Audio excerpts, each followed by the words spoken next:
चलिए दूसरे वीडियो में आप सबका फिर से स्वागत है। ये चैप्टर है अम्ल एवं क्षार, क्योंकि पहला चैप्टर हो गया है। यह है अम्ल एवं क्षार, अम्ल एवं अम्ल क्षार लवण। चैप्टर का नाम क्या है? अम्ल क्षार लवण, जो क्लास 10th का एनसीईआरटी चैप्टर नंबर 2 है। और इसके बाद जैसे कि ये पढ़ते हैं, उसके बाद एनसीईआरटी बोलते हैं, रेलवे का पीवाईक्यू प्रीवियस ईयर जो साइंस का क्वेश्चन उसको भी लगाइएगा तो साइंस अच्छा हो जाएगा। चलिए हम करते हैं। बोल रहे कि अम्लता को दूर करने के लिए या एंटासिड के रूप में अम्ल, मान के चलिए जब अम्लता हो जाता है, अम्लता मतलब होता है कि जब हम कुछ खा पी लेते हैं तो हमारे सर पेट में जो है ना जलन महसूस होता है, उसको हम बोलते हैं अम्लता। अम्लता को दूर करने के लिए हम जो है ना एंटासिड का उपयोग करते हैं। ये एग्जाम में क्वेश्चन पूछ चुका है। अम्लता को दूर करने के लिए किसका प्रयोग करते हैं हम? तो किसका प्रयोग करते हैं? एंटासिड का प्रयोग करते हैं। अब आते कि एंटासिड होता क्या है? या तो नींबू हो जाता है, या नींबू पानी हो जाता है, उसको हमें एंटासिड बोलते हैं। या सिरका हो गया, इसको भी हम क्या बोलते हैं? एंटासिड बोलते हैं। या बेकिंग सोडा को भी हम क्या बोलते हैं? एंटासिड बोल देते हैं। तो बेकिंग सोडा को दूसरा नाम होता है मीठा सोडा। क्या नाम होता है? मीठा सोडा। और इसका सूत्र क्या होता है मीठा सोडा या बेकिंग सोडा का? NaHCO3, NaHCO3। और NaHCO3 को केमिकल नेम क्या होता है? Sodium bicarbonate. क्या होता है? Sodium bicarbonate. Sodium bicarbonate. एक और दूसरा नाम होता है सोडियम हाइड्रोजन कार्बोनेट। क्या नाम होता है? Sodium hydrogen carbonate. इसका दूसरा नाम क्या होता है? Sodium hydrogen carbonate. वो इतना नहीं एग्जाम में पूछता है, कभी कभी पूछता है, यही होता है सोडियम बाइकार्बोनेट। तो बेकिंग सोडा का दूसरा नाम क्या होता है? Sodium bicarbonate. चलिए अब आता है कि एनसीईआरटी में दिया है अम्ल। क्या दिया है? अम्ल। अम्ल जो है ना, ये क्या करता है? नीला लिटमस पत्र को लाल कर देता है। नीला लिटमस पत्र को क्या कर देता है? लाल करता है। हम शॉर्ट में याद करने के लिए अनिल लिख दिए। तो अनिल का मतलब है अम्ल नीला को क्या कर देते हैं? लाल कर देते। अम्ल नीला को लाल कर देता है। और इसका स्वाद कैसा होता है? अम्ल का खट्टा होता है। स्वाद कैसा होता है? खट्टा। क्षार, क्षार के लिए जो है ना हम छाननी शब्द का क्या करते हैं? यूज करते हैं। छाननी शब्द का यूज करते हैं। तो क्षार जो है ना लाल लिटमस पत्र को क्या करता है? नीला कर देता है। लाल लिटमस पत्र को नीला कर देता है। जबकि इसका स्वाद कैसा होता है? कड़वा होता है। इसका स्वाद कड़वा होता है। चलिए अब लिटमस पत्र एक प्राकृतिक सूचक होता है। लिटमस पत्र क्या होता है? एक प्राकृतिक सूचक होता है। जैसे हल्दी भी क्या है? एक प्राकृतिक सूचक है। उसके बाद आता है श्वेत कपड़ा पर जब लगे सब्जी की दाग को जब हम क्षारीय प्रकृति वाली साबुन से रगड़ते हैं तो ये पहले क्या होता है? भूरा लाल हो जाता है। और उस भूरा लाल हो जाते हैं। जब मान लीजिए जब आप खाना खाते हैं और श्वेत उजला शर्ट पहने हैं या उजला कुछ पहने हैं, उस पर अगर गिर जाता है तो हम क्षारीय प्रकृति जो भी साबुन होता है, किस प्रकृति का? क्षारीय प्रकृति का। जब हम उससे रगड़ते हैं तो ये पहले क्या हो जाता है? लाल भूरा रंग हो जाता है। उसके बाद और रगड़ते हैं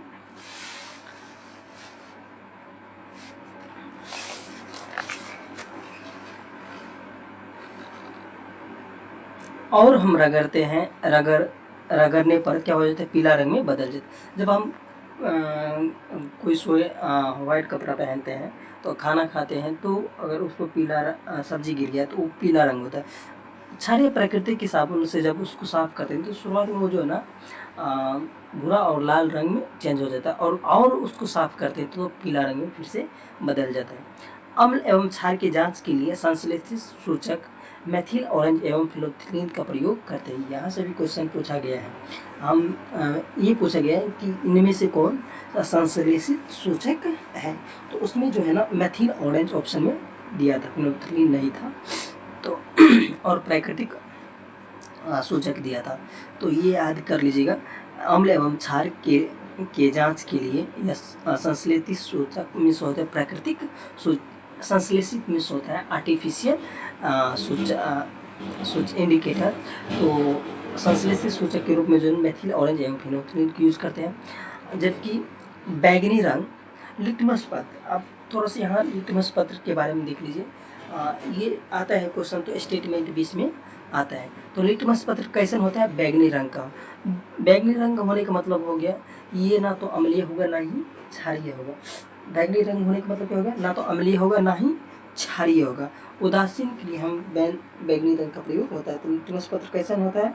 बैगनी रंग का होता है, रंजक होता है, बैगनी रंग का रंजक होता है। अब बताए कि ये प्राप्त कहाँ से होता है? थेलोफाइटा समूह के लीचियन पौधे से प्राप्त होता है। थेलोफाइटा समूह होता है, उसके लीचियन पौधे से क्या होता है? प्राप्त होता है कौन? लिटमस पत्र। तो थेलोफाइटस, ये एग्जाम में क्वेश्चन पूछा गया है कि लिटमस जो है ना किस समूह से प्राप्त होता है? थेलोफाइटा समूह से। दूसरा कोई एग्जाम में पूछेगा लीचियन के पौधे से क्या प्राप्त होता है? लिटमस प्राप्त होता है। लिटमस ना तो अम्लीय होता ना ही क्षारीय होता है, इसीलिए इसका रंग क्या होता है? बैगनी कलर होता है। अब आते हैं कुछ प्राकृतिक सूचक है, उसको भी देख लेते हैं। प्राकृतिक सूचक में देते हैं लाल पत्ता गोभी होता है, हल्दी होता है, हाइड्रेजिया होता है, पिटूनिया होता है, जेरेनियम होता है। ये तीनों फूल हैं, हाइड्रेजिया, पिटूनिया एवं जेरेनियम। ये क्योंकि ये एग्जाम में पूछा गया इनमें से कौन प्राकृतिक सूचक फूल नहीं है, तो इस टाइप की क्वेश्चन था। तो हाइड्रेजिया, पिटूनिया एवं जेरेनियम क्या है? फूल है। जबकि ये सब प्राकृतिक सूचक है। तो प्राकृतिक सूचक एक बार फिर से देख लेते हैं। लाल पत्ता गोभी, हल्दी, हाइड्रेजिया, पिटूनिया एवं जेरेनियम होता है। और हाइड्रेजिया, पिटूनियम और जेरेनियम क्या होता है? फूल होता है।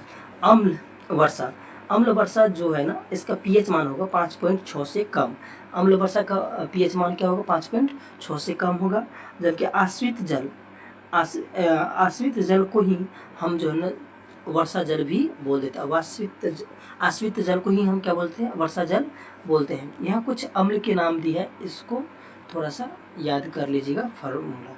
जैसे कि HCl, ये हो गया हाइड्रोक्लोरिक अम्ल, और सबसे प्रबल अम्ल कौन होता है? हाइड्रोक्लोरिक अम्ल ही होता है। उसके बाद है H2SO4, इसको बोलते हैं सल्फ्यूरिक अम्ल। क्या बोलते हैं? सल्फ्यूरिक अम्ल।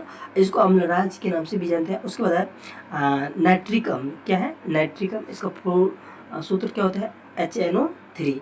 ये दुर्बल अम्ल होता है, सबसे कमजोर अम्ल यही होता है, ये नाइट्रिक अम्ल है। उसके बाद है KOH, पोटेशियम हाइड्रोक्साइड। उसके बाद क्या है? Potassium hydroxide. उसके बाद है मैग्नीशियम हाइड्रोक्साइड। उसके बाद है अमोनियम हाइड्रोक्साइड। अमोनियम हाइड्रोक्साइड का फॉर्मूला क्या होता है? NH4OH। उसके बाद है गंधीय सूचक। ये भी एग्जाम में ये कहाँ से पूछा है? ये लॉन्ग से पूछा गया इनमें से कौन सा गंधीय सूचक है? तो ये तीनों याद कर लीजिए। गंधीय सूचक होता है प्याज होता है, गंधीय सूचक वेनिला भी क्या होता है? गंधीय सूचक होता है। लौंग का तेल भी क्या होता है? गंधीय सूचक होता है। उसके बाद आता है जब जिंक में, यहाँ पर जिंक जो है ना दानेदार जिंक है, ये पिछले चैप्टर में बताए हैं। दानेदार जिंक में जब हम सल्फ्यूरिक अम्ल मिलाते हैं तो क्या बनता है? जिंक सल्फेट बनता है और हाइड्रोजन। ये हाइड्रोजन होता क्या कि ये जो ना दानेदार जिंक H2SO4 में मिलाते हैं तो हाइड्रोजन का जो ना बुलबुला हो जाता है। क्या होता है? बुलबुला निकलता है। जो साबुन बुलबुला को जो ना हम उसको जो एक पाइप के माध्यम से, चलिए ये हम एक दिखाने का प्रयास करते हैं NCERT बुक से। दूसरा चैप्टर है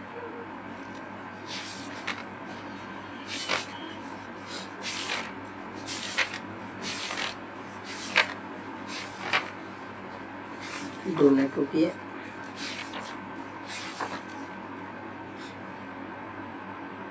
ये रहा।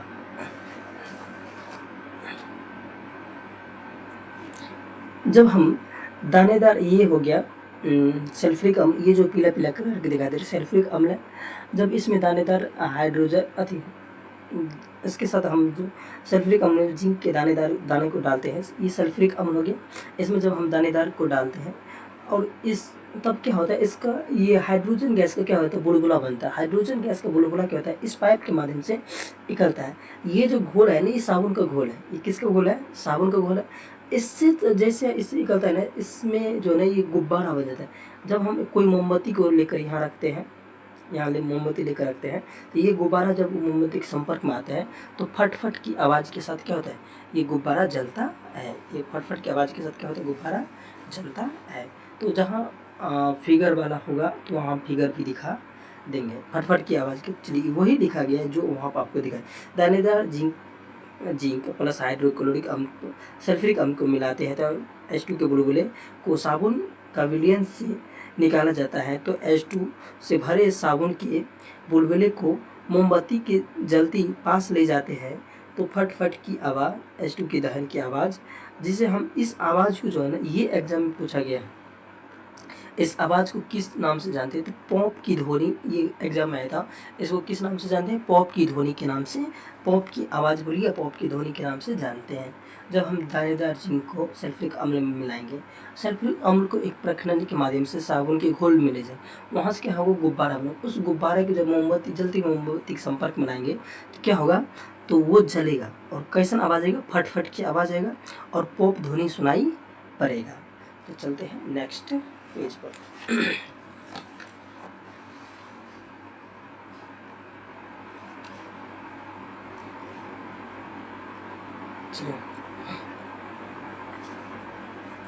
जब अम्ल एवं धातु को मिलाते हैं तो लवण और हाइड्रोजन बनता है। ये सब याद रखिएगा। जब हम अम्ल और क्षार को मिलाते हैं तो क्या बनता है, लवण और जल बनता है। जब अम्ल और धातु को मिलाएंगे, जब अम्ल और धातु को मिलाएंगे तो लवण बनेगा, साथ साथ हाइड्रोजन गैस बनेगा। ये सब इम्पोर्टेंट है। यहाँ पे दिया है जब HCl क्या हो गया, अम्ल हो गया, Fe क्या हो गया, धातु हो गया। जब इसको मिलाते हैं बनता है FeCl, क्योंकि ये भी थोड़ा सा याद रखिएगा, अभी तक तो एग्जाम में नहीं पूछा। FeCl क्या है, एक टाइप की लवण है और H2 गैस यहाँ से निकलता है। ये नीचे वाला एग्जाम में पूछा गया।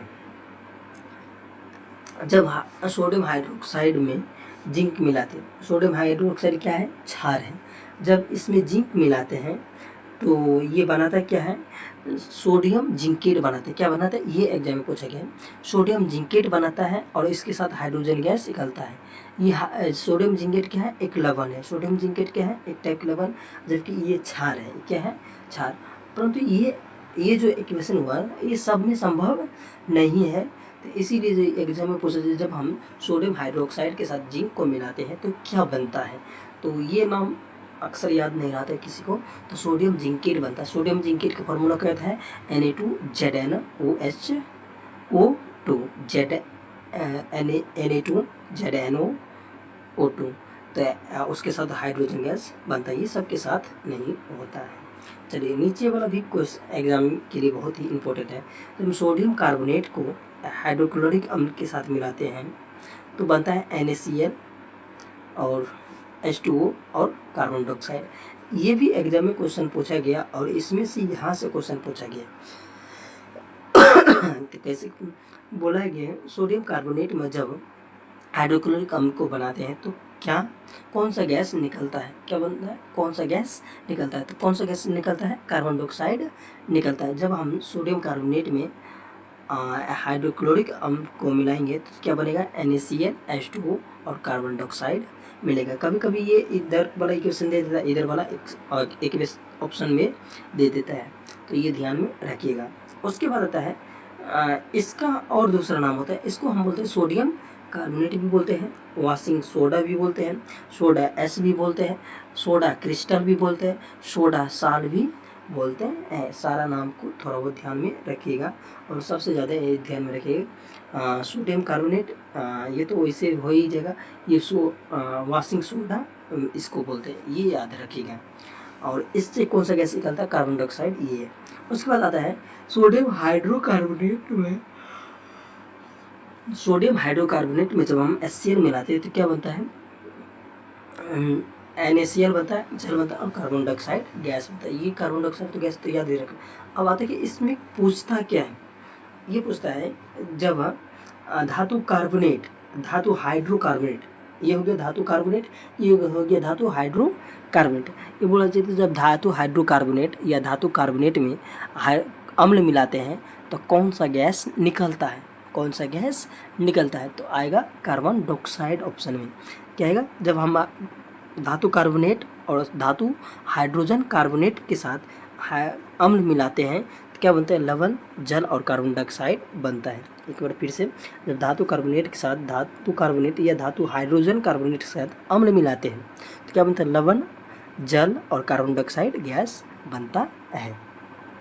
चलिए उसके बाद आता है जब कैल्शियम ऑक्साइड में कार्बन डाइऑक्साइड मिलाते हैं तो क्या बनता है, कैल्शियम कार्बोनेट और जल बनता है। जब कैल्शियम ऑक्साइड में हम क्या मिलाते हैं, कार्बन डाइऑक्साइड मिलाते हैं तो कैल्शियम कार्बोनेट बनता है और जल बनता है। ये इक्वेशन हम कल ही बताए थे। तो ये कैल्शियम कार्बोनेट जो है ना एक टाइप के क्या है, अवक्षेप है, क्योंकि ये जल में क्या होता है, अविलय होता है। क्या होता है, जल में अविलय होता है। तो जल में अविलय होता है, इसी का दूसरा नाम है संगमरमर। इसी का दूसरा नाम क्या है, संगमरमर। इसी के कैल्शियम कार्बोनेट को ही हम क्या बोलते हैं, चूना पत्थर बोलते हैं, या चूना भी बोल देते। चूना नहीं भी बोलिएगा, क्योंकि चूना हम तो कैल्शियम ऑक्साइड को भी बोलते हैं, तो ये हटा लीजिएगा, चूना नहीं बोलते हैं इसको। ये थोड़ा मिस से लिखा गया है। तो इसको क्या बोलते हैं, ये कैसे होता है, सोत अवक्षेप होता है, इसको संगमरमर बोलते हैं, चूना पत्थर बोलते हैं, कैल्शियम कार्बोनेट भी बोलते हैं। इधर कैल्शियम ऑक्साइड दिया है, कैल्शियम हाइड्रोक्साइड दिया है, इसको हम क्या बोलते हैं, चूने का पानी भी बोलते हैं। इसको क्या बोलते हैं, चूने का पानी भी बोलते हैं और बुझा हुआ चूना भी बोलते हैं। जबकि CaO को क्या बोलते हैं, कैल्शियम ऑक्साइड को बिन बुझा हुआ चूना और या चूना भी उसको बोलते हैं। चलिए यहाँ आता है जब हम कैल्शियम कार्बोनेट में कार्बन डाइऑक्साइड और जल मिलाते हैं तो क्या बनता है। ये एग्जाम में क्वेश्चन पूछा गया है। जब कैल्शियम कार्बोनेट को कार्बन डाइऑक्साइड और जल मिलाते हैं तो क्या बनता है, कैल्शियम हाइड्रोकार्बोनेट बनता है। क्या बनता है, कैल्शियम हाइड्रोकार्बोनेट बनता है। ये थोड़ा सा रखिएगा, क्योंकि थोड़ा ये जल में कैसन होता है, विलय होता है। ये एग्जाम में पूछा कि कैसन होता है, जल में विलय होता है। जब कैल्शियम कार्बोनेट को कार्बन डाइऑक्साइड और जल के साथ मिलाते हैं तो क्या बोलते हैं, कैल्शियम हाइड्रोकार्बोनेट बनता है और ये जल में कैसन होता है, विलय होता है। अब बात है कि सोडियम हाइड्रोक्साइड के साथ जब हाइड्रोक्लोरिक अम्ल मिलाते हैं तो NaCl और जल बनता है। सोडियम हाइड्रोक्साइड और ये हो गया क्षार, ये हो गया अम्ल, बन गया लवण और जल। अब जब हम अम्ल और क्षार को मिलाते हैं तो क्या बनता है, लवण और जल बनता है। इसी को हम उदासीनीकरण अभिक्रिया के रूप में भी जानते हैं। अम्ल एवं क्षार को मिलाते क्या बनता है, लवण और जल बनता है। धात्विक ऑक्साइड किस प्रकृति को होता है, ये एग्जाम में पूछा गया और नीचे बोला। धात्विक ऑक्साइड कैसन होता है, क्षारीय प्रकृति का होता है, जबकि अधात्विक ऑक्साइड क्या होता है, अम्लीय प्रकृति का होता है। ये कैल्शियम ने कॉपर ऑक्साइड को जब हाइड्रोक्लोरिक अम्ल के साथ मिलाते हैं, ये एग्जाम में पूछा गया क्वेश्चन है। कहाँ से, ये वाला नहीं पूछा, ये इस साइड वाला पूछा गया है। जब हम कैल्शियम ऑक्साइड को हाइड्रोक्लोरिक अम्ल के साथ मिलाते हैं तो क्या बनता है, कैल्शियम क्लोराइड बनता है। क्या बनता है, कैल्शियम क्लोराइड बनता है। ये भी एग्जाम में नहीं पूछा गया क्या बनता है, कैल्शियम क्लोराइड। ये पूछा गया इसका रंग कैसन होता है, क्या होता है, इसका रंग कैसन होता है। जब हम कैल्शियम ऑक्साइड को जब हम कॉपर ऑक्साइड को Cu है, जब कॉपर ऑक्साइड को हाइड्रोक्लोरिक अम्ल के साथ बनाते हैं कॉपर क्लोराइड बनता है। क्या बनता है, कॉपर क्लोराइड बनता है और साथ साथ जल बनता है। और ये कॉपर क्लोराइड का रंग क्या होता है, नील हरित रंग का। ये कैसा होता है, नील हरित रंग का। कॉपर क्लोराइड का रंग कैसा होता है, नील हरित रंग का होता है। चलिए धातु ऑक्साइड प्लस अम्ल, क्योंकि धातु ऑक्साइड किस प्राकृतिक हो गया, क्षारीय प्राकृतिक का। इसका अम्ल मिलाएंगे तो क्या बनेगा, लवण और जल बनेगा। ये हो गया धातु से एक क्या हो गया, कैल्शियम। ये धातु ऑक्साइड हो गया, धातु ऑक्साइड हो गया क्षारीय प्राकृतिक। कार्बन डाइऑक्साइड जो है ना अम्लीय प्राकृतिक होता है, क्योंकि अम्लीय प्राकृतिक इसलिए होता है क्योंकि कार्बन हो गया अधातु किस प्राकृतिक होता है, अम्लीय प्राकृतिक। अम्ल और क्षार मिलाए तो क्या बन गया, लवण और जल बन गया। कैल्शियम क्लोराइड क्या है, कैल्शियम क्लोराइड है जल अति लवण और जल। तो जब हम यहाँ बोलते हैं, जब हम कैल्शियम ऑक्साइड के साथ कार्बन डाइऑक्साइड मिलाते हैं तो क्या बनता है, कैल्शियम क्लोराइड बनता और जल बनता है। चलते हैं नेक्स्ट पेज पर।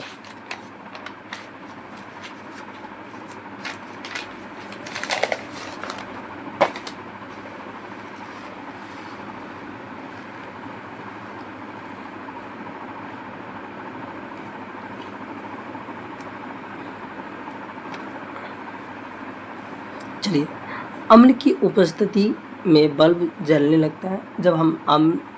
जब कोई अम्ल होता है उससे विद्युत धारा प्रभावित करते हैं या बल्ब जलाने का प्रयास करते हैं तो बल्ब जलने लगता है। जबकि ग्लूकोज और अल्कोहल होता है उससे विद्युत धारा प्रभावित करने पर वो कैसन बुझाई पड़ता है, कुचालक के जैसा महसूस होता है। ये दोनों एग्जाम में पूछा गया है। ये पूछा गया अम्ल की उपस्थिति में क्या होता है, बल्ब जलने लगता है। और जब ग्लूकोज अल्कोहल से विद्युत धारा प्रभावित करते थे वो कैसे बुझाई पड़ता है, कुचालक के रूप में। चलिए, अम्ल H+ आयन देता है, जबकि क्षार OH। 2 मिनट की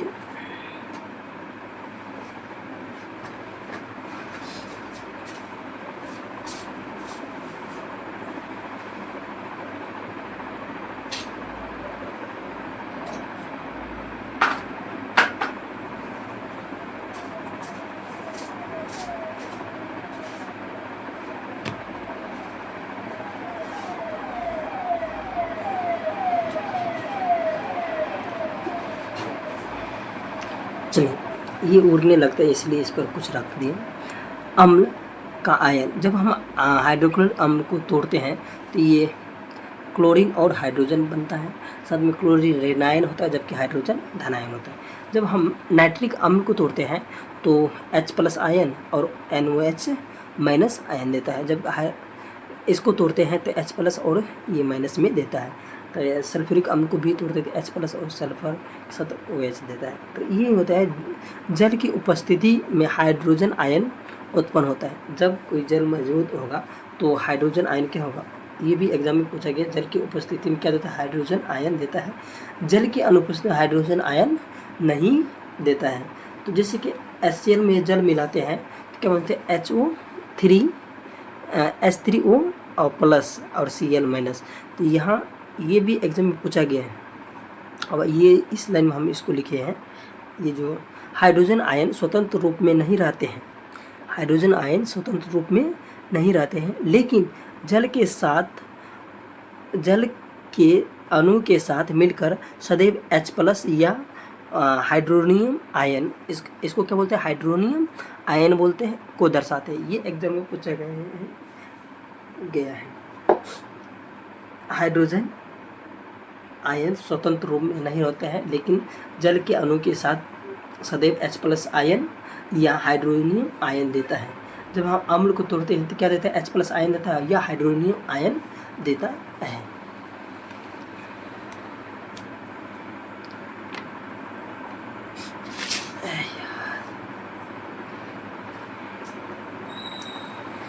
चलिए, जैसे कि H+ और जल को मिलाते क्या बोलते हैं, हाइड्रोनियम आयन बनता है। चलिए, ये फार्मूला, ये है क्षार के लिए। ऊपर में था H+ आयन दिया वो अम्ल के लिए। इसमें हम क्षार के बारे में चर्चा करेंगे। तो NOH को जब हम जल के साथ मिलाते हैं तो सोडियम और OH- देता है। OH- जहाँ भी हमको प्राप्त होगा क्या होगा, क्षार हो जाएगा। जहाँ H+ आयन प्राप्त होगा वो क्या हो जाएगा, अम्ल हो जाएगा। जहाँ H+ आयन प्राप्त हो गया वो अम्ल हो गया, और जहाँ OH प्राप्त हो गया वो क्षार हो गया। जब जैसे कि पोटेशियम ऑक्साइड को जब हम जल मिलाते हैं तो पोटेशियम प्लस OH- देता है। मैग्नीशियम ऑक्साइड के साथ मिलाते हैं जल तो क्या देता है, मैग्नीशियम आयन प्लस OH-, यहाँ पर माइनस छूट गया तो लिख लीजिएगा, OH- आयन देता है। तो क्षार जल में हाइड्रोक्साइड OH- आयन उत्पन्न करता है। क्षार क्या करता है, OH- करता है, जबकि अम्ल क्या करता है, H+ आयन या हाइड्रोनियम आयन उत्पन्न करता है।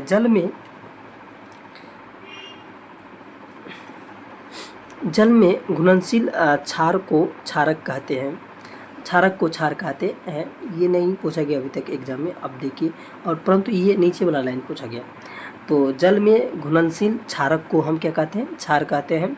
और क्षार का जो है ना, इसका स्पर्श जब हम करते हैं तो साबुन की जैसे क्या होता है, महसूस होता है, मतलब पूरा चिपचिपा होता है। और तरह स्वाद में ये कैसन होता है, कड़वा। ये तो पहले बता चुके हैं, ये एग्जाम में पूछा गया। क्षार जो है ना, ये सॉफ्टनेस होता है, मतलब ऐसे सॉफ्टनेस के महसूस, इस टाइप की क्वेश्चन था।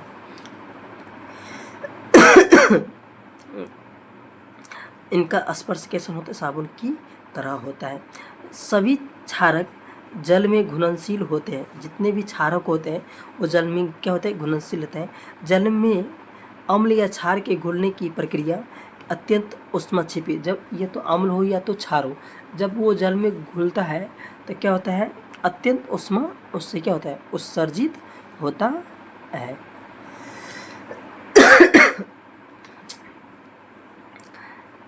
ये एग्जाम में पूछा गया। सांद्र नाइट्रिक अम्ल या सल्फ्यूरिक अम्ल को मिलाते समय अत्यंत सावधानी रखनी चाहिए।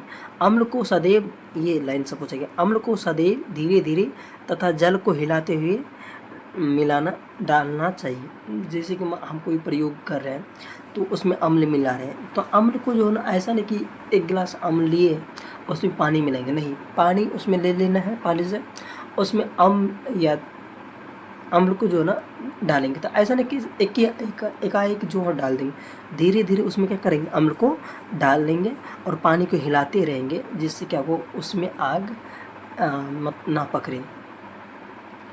चलिए नेक्स्ट पेज पर चलते हैं।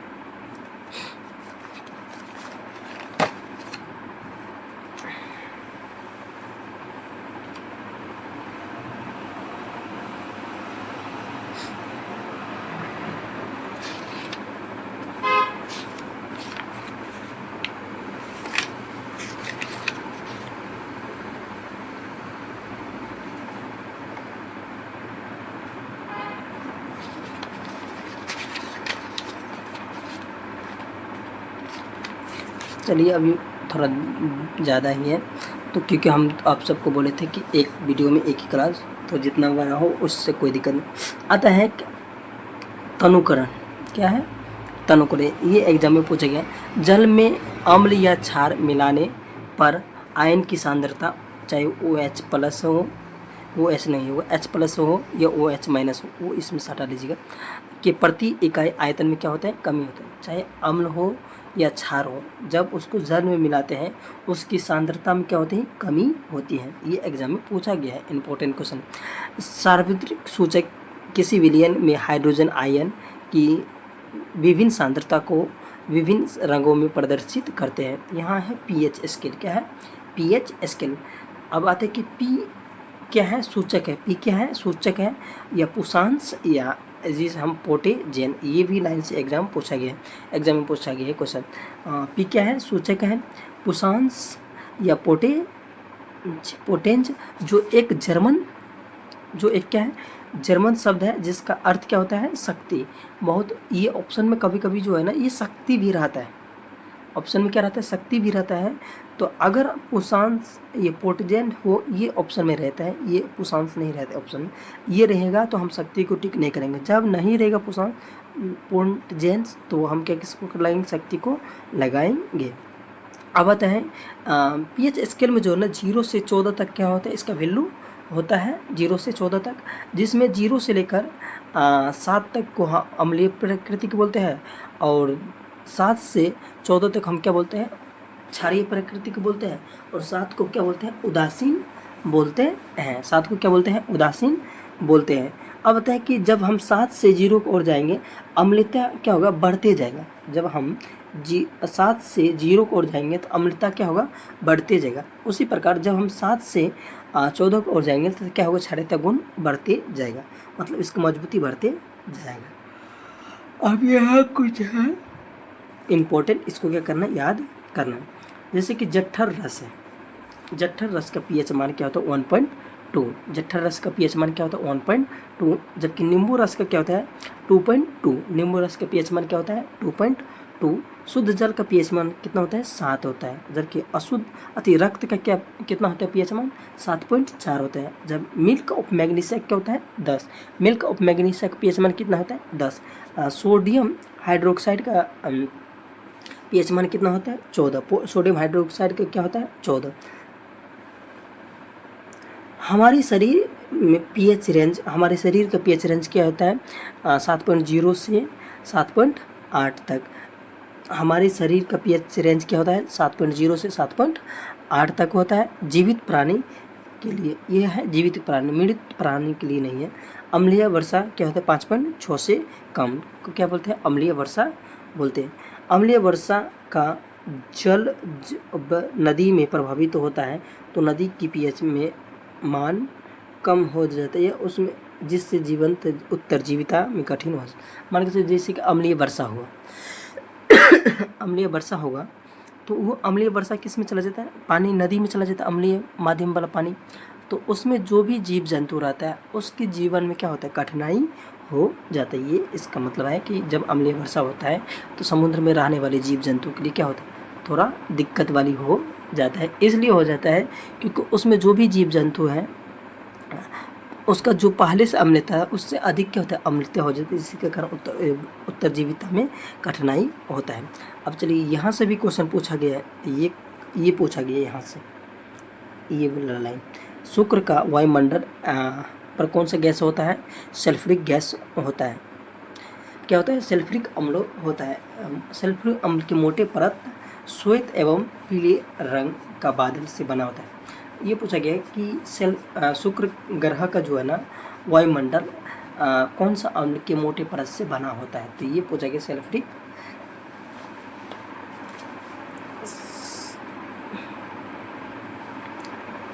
सल्फ्यूरिक अम्ल के बना होता है। इसका रंग कैसा होता है, श्वेत और पीला रंग का होता है। चलिए यहाँ से भी क्वेश्चन पूछा गया, हमारे पाचन तंत्र का पीएच, हमारे पाचन तंत्र में जो है ना हाइड्रोक्लोरिक अम्ल क्या होता है, पाया जाता है पाचन तंत्र। और ये हाइड्रोक्लोरिक अम्ल का काम क्या होता है, भोजन पाचन में सहायता करना। हाइड्रोक्लोरिक अम्ल का क्या होता है, भोजन पाचन में सहायता करना। अपचय की स्थिति में अधिक मात्रा में अम्ल की उत्सर्जन होती है। जब हमारे शरीर में भोजन नहीं पचता है तो इसका मतलब आप समझ जाइएगा कि आपके जो है ना पेट में जो है अधिक अम्ल बन रहा है, और जिसके कारण जो है ना हमारे पेट में जलन एवं दर्द महसूस होता है। जिसके कारण क्या होता है, जब अम्लता हो जाता है तो हमारे पेट में क्या होता है, जलन एवं दर्द महसूस होता है। अम्लता के प्रभाव को कम करने के लिए, ये जो अम्लता हो गया इसको प्रभाव को कम करने के लिए हम एंटा एसिड जैसे क्षारक का प्रयोग करते हैं। हम एंटा एसिड जैसे क्षारक का क्या करते हैं, प्रयोग करते हैं। हम इससे पहले बता चुके हैं एंटा एसिड में हम किस किस का करते हैं, नींबू जल का भी प्रयोग करते हैं, सोडियम बेकिंग सोडा का भी प्रयोग करते हैं, जिससे सोडियम हाइड्रोजन कार्बोनेट या सोडियम बाइकार्बोनेट कहते हैं।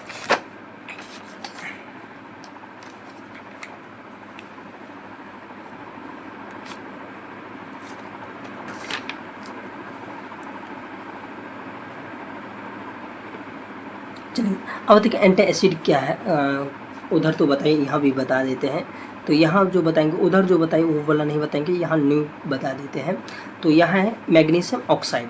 मैग्नीशियम ऑक्साइड को ही हम क्या बोलते हैं, milk of magnesia. Milk of magnesia का पीएच मान कितना होता है, 10 होता है। और मिल्क मैग्नीशिया एंटी एसिड के रूप में जिसका हम भी प्रयोग करेंगे, इस बात को ध्यान रखेंगे, ये दुर्बल क्षार हो, प्रबल क्षार नहीं होना चाहिए। अब आता है कि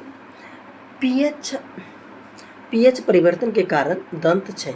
जब हमारे मुंह का पीएच का परिवर्तन हो जाएगा तो दांत क्या होगा, क्षय होने लगेगा। अब आता है कि पीएच मान 5.5 से जब कम होने पर जो है ना दांत क्षय क्या होता है, प्रारंभ हो जाता है। अगर हमारे मुंह का जो है ना पीएच मान 5.5 से कम हो जाएगा तो क्या होगा, दांत झड़ने लगेगा, जिससे हम क्या कहते हैं, दांत सड़ने लगेगा। दांत का एनामेल, दांत का इसमें से क्वेश्चन पूछा गया, दांत का एनामेल जिस ये पूछा गया, ये दांत फलक वाला दांत फलक कैल्शियम, अब कैल्शियम हाइड्रोक्सीपेराइट या कैल्शियम फॉस्फेट का क्रिस्टलीय रूप होता है। ये दांत का एनामेल या जिस दांत फलक बोलते हैं, ये किसका बनता है, कैल्शियम फॉस्फेट का बना होता है। ये पूछा गया है कि ये बिहार के किसी एग्जाम में कि दांत जो है ना किस का बना होता है, तो ये ऑप्शन में था कैल्शियम फॉस्फेट का बना होता है। मुंह में उपस्थित बैक्टीरिया भोजन के पश्चात मुंह में अवशिष्ट शर्करा एवं खाद्य पदार्थ का निम्नीकरण करके अम्ल उत्पन्न करता है। मुंह में उपस्थित बैक्टीरिया भोजन के भोजन जब हम करते हैं उसके पश्चात उसके बाद जो है ना उसमें जो बच जाता है शर्करा हो गया, खाद्य पदार्थ हो गया, उसको क्या करते हैं तोड़ तोड़ कर अम्लीय उत्पन्न कर देता है। अब आता है कि ये चलिए इससे नीचे में जो भी पढ़ाएंगे उससे क्वेश्चन पूछा गया है। बोल रहे हैं कि मधुमक्खी के डंक में कौन सा अम्ल होता है।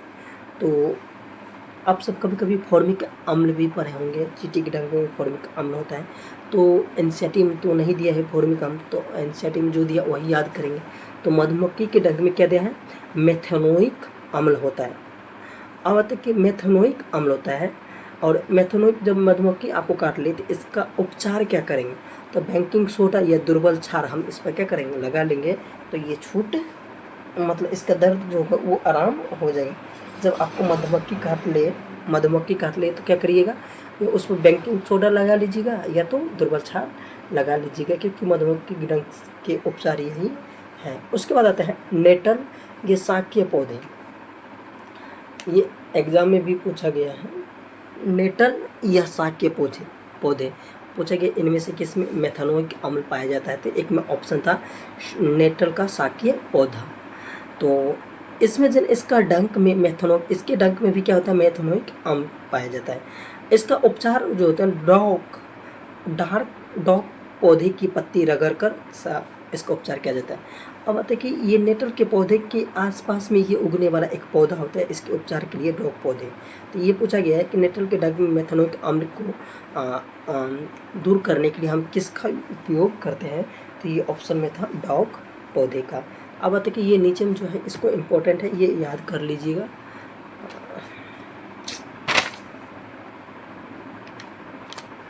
चलिए, सिरका में कौन से अम्ल पाया जाता है, तो एसिटिक अम्ल पाया जाता है। सिरका में कौन सा अम्ल पाया जाता है, एसिटिक अम्ल पाया जाता है। संतरा में कौन सा, सिट्रिक अम्ल पाया जाता है। इमली में कौन सा, टाइट्रिक अम्ल पाया जाता है। टमाटर में क्या पाया जाता है, ऑक्जेलिक अम्ल पाया जाता है।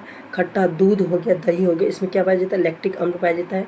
नींबू में क्या पाया जाता है, सिट्रिक अम्ल पाया जाता है। और चींटी के डंक में क्या पाया जाता है, मेथनोइक अम्ल पाया जाता है।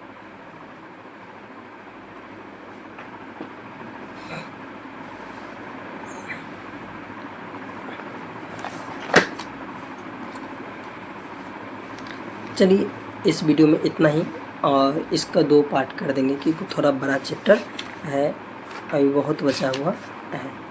तो इसका एक और पार्ट आएगा, तो 2 पार्ट में हम क्या करेंगे, अम्ल और क्षार को समाप्त करेंगे, अम्ल, क्षार और लवण को समाप्त करेंगे। तो इस वीडियो में इतना ही, मिलते हैं नेक्स्ट वीडियो में। जय हिंद, जय भारत।